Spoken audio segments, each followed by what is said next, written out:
Assalomu alaykum. Zamonamiz zayli shunday bo'lib qoldiki, yangi kasblar, yangi ilmlar, yangi mutaxassislar kelib chiqmoqda.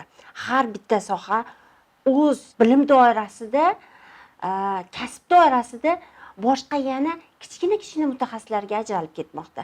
Shundan biri psixologiya sohasi, biznes psixologiyasi, oila psixologiyasi va politexnologiyalar sohasida siyosiy kommunikatsiyalar psixologiyasi ham ajraldi. Bu bilimlar chet elda spin doktorlar deb atalib, spin doktorlar politexnologiya hamda PR texnologiya, ya'ni public relations texnologiyasini birlashtirganligida kelib chiqqan mutaxassislikdir.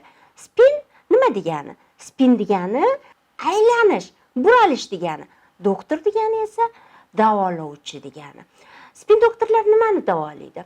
Bu media massadan kelib chiqqan biron bir voqea hodisani yoritilganligida paydo bo'ladigan xavfli vaziyatni davolaydigan mutaxassislar spin doktorlar deyiladi. Spin doktorlarning aksariyati chet ellarda psixologlar, harbiy psixologlar, jurnalistlar, media magnatlarning boshliqlari, televideniya kanallaridagi o'sha media axborotni tizimlash xodimlari tomonidan spin doktorlik bilimlari beriladi. Ko'pchilik hollarda spin doktorlar media axborotdagi xatolar sababli paydo bo'lgan xavfni to'g'rilash uchun ishlaydilar. Bu xavf nima degani? Bu xavf har bitta media axborot o'z hissiyotini paydo qiladi. Aytaylik, bugun qanaqadir bir voqea hodisa haqida media axborot berildi va mana shu media axborotning bazaviy emotsiyasi g'ulg'ula, nafrat, qo'zg'alish, g'azab, jahl tuyg'ularini paydo qilsa, bu o'sha ommaga yomon ta'sir qilib, ularni qo'rqinch hissiyotini, g'ulg'ula, ichki xavotir hissiyotini yana ham ko'taradi va kun bo'yi ana shu bazaviy emotsiyada insonlar yurishga majbur bo'lib qoladi. Mana shu joyda xavfli vaziyatni to'g'rilash uchun media axborotdagi xavfli vaziyatni, biron bir shaxsning siyosiy yuziga yetkazilgan puturni to'g'rilash uchun spin doktorlar ishlaydilar. Ozodalik tozalanadigan joyda emas, iflos qilmaydigan insonlar bor joyda ozodalik bo'ladi, deydi spin doktorlar. Bu shior oynalar, siniq oynalar effekti nomli psixologik eksperiment bilan bog'liq.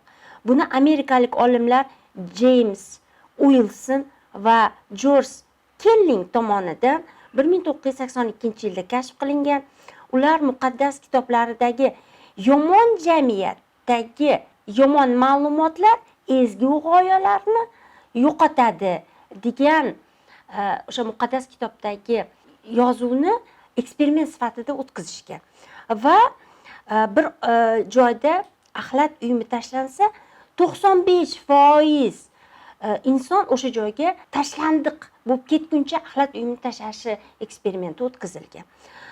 Bu faqatgina axlat uyumiga bog'liq emas. Ana shu media informatsiyadagi axlatga sabab bo'ladigan ma'lumotlar bitta joyga tashlansa, o'sha joyda 95% omma o'z nafratini, g'azabini, tashlandiq yomon hissiyotlarga olib keladigan axborotlarni to'plashi ma'lum bo'ldi. Mana shu joydagi media tizim izdan chiqib, xavotirli voqealar, ya'ni ketma-ket insonlarga taqdim etilayotgan, ular nafratini qo'ziydigan, tinch yashashiga biroz xalaqit beradigan media informatsiyalar paydo bo'lar ekan. Bu to'lqin sifatida birinchi to'lqin, tornado to'lqini va uni harakatga aylanish to'lqiniga yetib borishi mumkin ekan. Insonlar nima qiladi? Insonlar tinch yashashni xohlaydi. Albatta bahorning momaqaldirog'i bor. Momaqaldiroq degani yomon hodisa emas. Momaqaldiroqda tabiat o'z qonun qoidalarini ishga tushiradi. Xuddi shunaqa ham jamiyatimiz ichida har xil holatlar bo'lishi mumkin. Kimdir kasal bo'lib qoladi, qayerdadir avariya bo'ladi. Bu faqat sizni mahallangizda yoki boshqa joyda emas. Butun dunyoda shunaqa voqealar bo'lib turadi. Ammo unga urg'u berish, ana shu joyda ommani fokusini yig'ish, g'ulg'ula paydo qilish, xavotir paydo qilish bu to'g'ri emas, deydi mana shu siniq oynalar effektini o'tkazgan psixolog olimlar. Nima qilish kerak? Shu joyda ular bir shaharni, bir ko'chasini, bir necha oynasini siniq qilib qo'yishadi. Va o'sha ko'chani bir necha oylar davomida eksperimentdan o'tkazishganda shu baland imoratni boshqa oynalari ham sinib, o'sha singan oynalarga o'tayotgan o'smirlar narsa otishni boshlaydi va uylar tashlandiq holatga kelib qoladi. Bu olimlar keyinchalik media informatsiyaning ham mana shunaqa ekanligini aytib, to'xtang, bitta g'ulg'ulali voqea hodisa taqdim etilganda unga tanqidiy munosabat bildirib va taklif berishni orqasidan ikkita yaxshi bo'layotgan voqea hodisani aytishni taklif etishadi. Spin doctoring yo'nalishini eng kuchli olimlaridan biri 5 ta spinni belgilab berdi. Ya'ni dospin, spingacha nima degani? Voqeadan oldin tayyorlanish. Posli spin, ya'ni spindan keyingi voqeaga kerakli tus berish. Tornado spin, ya'ni fokusni aylantirish, burish, yaxshilik bilan tugallanishini boshqarish va tornado spindan keyin o'sha spinni krizis nazorati. Bu nima uchun kerak? Agar qaysidir media magnat, bu sayt deylikmi, bu televideniya deylikmi, bu gazeta deylikmi, bu blogerlar deylikmi, bu ijtimoiy tarmoqda o'z fikriga ega bo'lgan qaysidir bir oqim deylikmi, ular xavfli bir nazorat qilib bo'lmaydigan voqea hodisalarni paydo qilishganda ommani ular bir xavfli voqea hodisalar mediasini paydo qilishganda uni to'g'ri boshqara oluvchi xalqning o'zini spin doktorlari bo'lishi kerak. Bu bilimlarni men hurmatli jurnalistlarimizga, saytlarning boshliqlariga, media magnat o'sha televideniyani boshliqlariga aytar ekanman.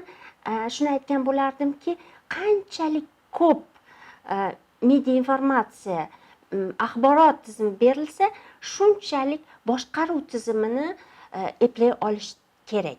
Bu nima degani? Bu millatimizni, vatanimizni tarbiyaviy g'oyalarini saqlab qolish, xavotirga o'rin yo'qligini to'g'ri tushuntirish, tanqidiy munosabatda ikkita taklif va o'sha yerdagi rivojlantiruvchi kuchga urg'u berish, xalqning ichidagi o'sha rivojlanayotgan holatlarni baholayotganda tanqidiy tizimni rivojlantirish va o'shanda taklif tizimini rivojlantirish bu spin doktoring tizimini asosiy g'oyalaridan hisoblanadi. Men va mening jamoam spin doktoring yo'nalishida siz bilan birga va biz bilimlarimizni siz bilan o'rtoqlashamiz.